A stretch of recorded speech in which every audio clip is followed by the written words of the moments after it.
আপা যেটা বলছিলেন যে জুলাই ঘোষণা এবং জুলাই সনদ হতেই পারে, কিন্তু সেটি তো মানে সংবিধানের সাথে সাংঘর্ষিক না। না, দেখুন, জুলাইয়ের ঘোষণা মানে হচ্ছে এই অভ্যুত্থান যে আকাঙ্ক্ষা প্রকাশ করেছে, অভ্যুত্থান যে প্রেক্ষাপটে হয়েছে, এইটাকে একটা রাজনৈতিক বক্তব্য হিসেবে তুলে ধরা, দলিল হিসেবে রাখা। হ্যাঁ, দলিল হিসেবে রাখা। কারণ এটা আমার একটা ঐতিহাসিক মুহূর্ত আমাদের, বিশেষত স্বাধীনতার পর থেকে, যে বাংলাদেশে একটা জনগণের এইরকম একটা ব্যাপক উত্থান ঘটেছে এবং যে জনগণকে সমস্ত রাষ্ট্রশক্তি দিয়ে দাবি রাখতে চেষ্টা করেছিল তার বিরোধিতা করেই মানুষ উত্থান ঘটেছে। এবং সেই মানুষের সাথে তখন সব মানে রাষ্ট্রেরও বিরাট অংশ যোগ দিয়েছে, মানে সব মিলিয়ে যদি আমরা বলি। তো তাহলে এই যে একটা ফ্যাসিস্টদের পতন ঘটে নতুনভাবে বাংলাদেশের একটা যাত্রা শুরু হচ্ছে, নতুনভাবে যাত্রা নতুন কথাটা মানে কিন্তু মানে আকাশ থেকে পড়া কোনো জিনিস না। নতুন যখন আমরা বলি, নতুন সকালও নতুন হতে পারে, পুরনোটাকেই আরও কার্যকরভাবে এগিয়ে যাওয়াটাকে বলি। আসলে আমাদের নতুন মানে ধারাবাহিকতার কোনো ছেদ না, বরং একটা ইতিহাস ঐতিহ্যের উপর দাঁড়িয়ে আরেকটা গুণগত যাত্রা। সেই গুণগত যাত্রার জায়গাটা তৈরি হয়েছে এই 24শে অভ্যুত্থানের মধ্যে দিয়ে।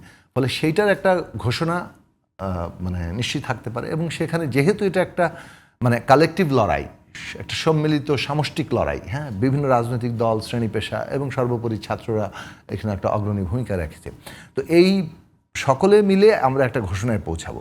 আর জাতীয় সনদ যেটা বলা হচ্ছে সেটা হচ্ছে সুনির্দিষ্টভাবে রাষ্ট্র ব্যবস্থা, ক্ষমতা ব্যবস্থা, শাসনতন্ত্র এবং কাঠামোগত পরিবর্তনটা কী হবে, সেসব বিষয়ে আমরা কোন কোন বিষয়ে ঐকমত্য হচ্ছি।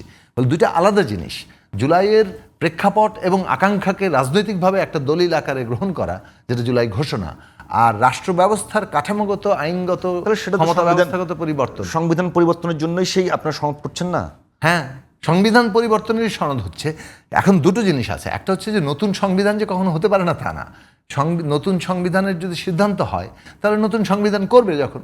কিন্তু এখন পর্যন্ত আমাদের এখানে যে ঐকমত্য আছে সেটা হচ্ছে বিদ্যমান সংবিধানের একটা মৌলিক সংস্কার করা, এবং সেটা নিয়ে কিন্তু আলোচনা চলছে।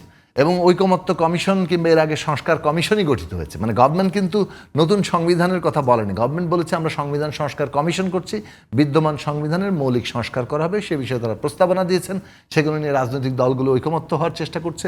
যেগুলোতে ঐকমত্য হবে সেটা তো পরিবর্তন হবেই। আরও কোনো কোনো বিষয়ে যারা মানে পার্টি হিসেবে নিজেদের উপস্থাপন করবেন, জনগণ যাদেরকে বিজয়ী করবে, সেগুলোও যুক্ত হতে পারে। সুতরাং বিদ্যমান সংবিধানের মৌলিক সংস্কার করাটা হচ্ছে এখনকার ঐক্যবদ্ধ সিদ্ধান্ত।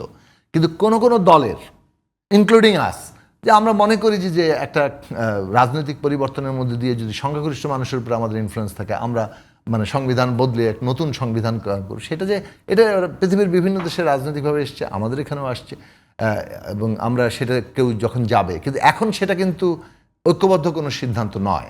ফলে বিভিন্ন পলিটিক্যাল পার্টি নানা আওয়াজ তুলতে পারেন, কিন্তু আমরা কোনটা ইউনাইটেডলি নিয়ে এগোচ্ছি সেটার সাথে কনফিউজ করার কোনো দরকার নেই। সবার সমাবেশে এক একজন তার রাজনৈতিক বক্তৃতা দিবেন, তার রাজনৈতিক লক্ষ্যগুলো বলবেন, তার দলিলে যা আছে, কিন্তু তার মানে এই না যে ঐক্যবদ্ধ আলোচনার টেবিলে কিন্তু সবগুলো এজেন্ডা আসবে না। ঐক্যবদ্ধ আলোচনার টেবিলে সেই সমস্ত এজেন্ডাই আসতেছে যেগুলো ঐক্যবদ্ধভাবে ইতিমধ্যে নেওয়া হয়েছে। যেমন ধরুন, সংস্কার করাটাকেই ঐক্যবদ্ধভাবে নেওয়া হয়েছে, তার জন্যই সংস্কার কমিশনগুলো হয়েছে এবং তারা বিভিন্ন রিপোর্ট দিচ্ছেন, তার ভিত্তিতে আমরা একটা ঐক্যমত জায়গায় পৌঁছানোর চেষ্টা করছি।